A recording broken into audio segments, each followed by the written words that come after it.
All right, we're going to take a trip back in time, all the way to 1977, to explore a really fascinating sermon by Sun Myung Moon. It's called The Ideal Family and God's Dispensation.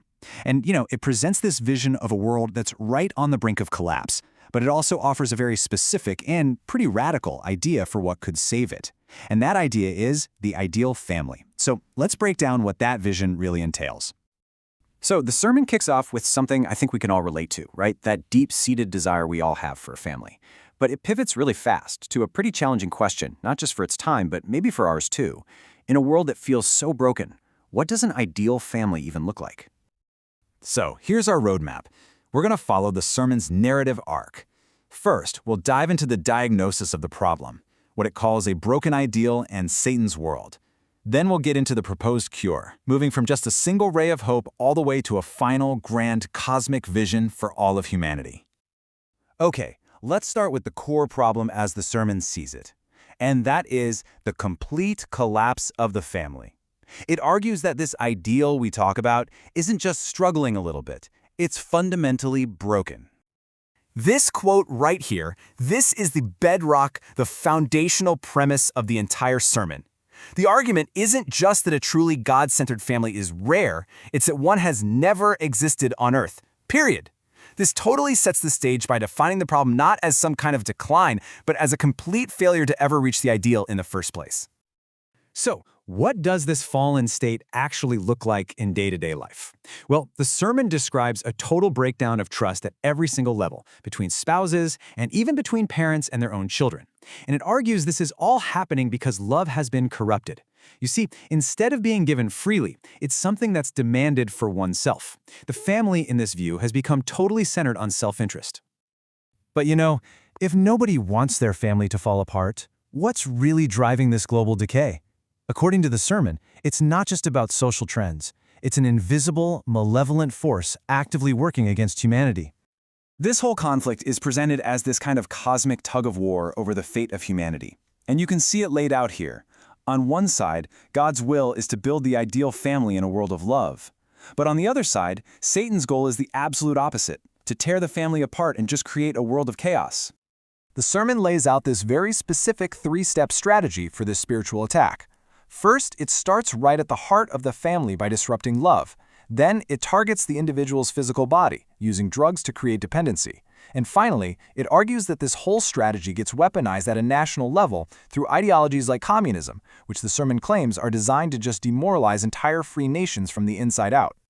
And this leads us to the sermon's bleakest assessment of the world. It's not just a society in decline. It's a vision of total chaos, a world it literally calls hell on earth. I mean, after a diagnosis that grim, where could you possibly go from there? And right here, this is the major turning point. After painting that unbelievably bleak picture, the sermon does a sharp pivot, away from total despair and toward a single, solitary ray of hope. So it asks the most critical question. If our political leaders, our social movements, even our own families can't give us hope, where in the world is it supposed to come from? The sermon's answer is incredibly simple and absolute: God. The argument is, since all human institutions are seen as corruptible, the only true master of hope has to be the invisible God. And this idea, turning away from the world and turning toward God, becomes the foundation for the entire solution. So, the solution then, it has to start at the individual level. It calls for a radical personal transformation, a kind of process of spiritual purification. The core metaphor used here is really powerful. It's the idea of becoming pure gold. Think about it. Just like a refinery uses intense fire to burn away all the impurities from metal, the sermon argues that a person has to go through hardship to be cleansed of their fallen nature and become pure enough to truly unite with God. Now, to make this idea really concrete, the sermon, remember this was written in 1977, draws this super sharp contrast between what it calls the hippie lifestyle and the unification lifestyle. And you can see it here. It's pitting a life of disorder and pure self-interest against one of order and service to God and country. It's presented as a clear choice between two completely opposing value systems. Okay, so this personal transformation then builds into something much, much bigger. The sermon frames this not just as some individual journey, but as a worldwide spiritual war that's being fought for the very soul of humanity. Now, the crucial argument here is a radical reordering of rights. The sermon claims that while our secular society focuses so much on human rights, there are actually two rights that are way more fundamental: the right to life, and above all else, the right to love, which it calls humanity's most precious possession. And to show just what's at stake, the sermon cites this absolutely staggering number from its time, an estimated 70 million deaths in Russia during its socialization. This is used as prime evidence of how an ideology can violate that most fundamental right to life, on a scale that is just almost unimaginable. This brings us to a quote that really frames the urgency of this mission. This battle, the one to secure the rights to love and to life, is described as being more intense than any physical war the world has ever seen. So finally, where is all this going? What's the end game? Well, the sermon concludes not just with an ideal family, but with this expansive, cosmic vision for all of humanity.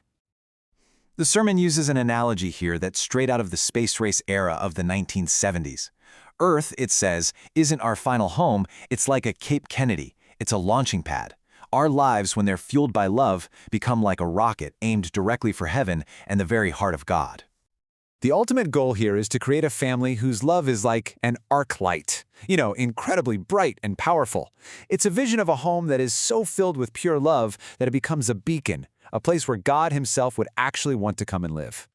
And so we end on this question, which I think really gets to the heart of the sermon's message. Its entire argument hinges on this idea of a spiritual refining process. This belief that to build anything ideal, you first have to be fundamentally transformed yourself. And that leaves us to consider, what does that kind of radical change truly mean when we think about building a better world?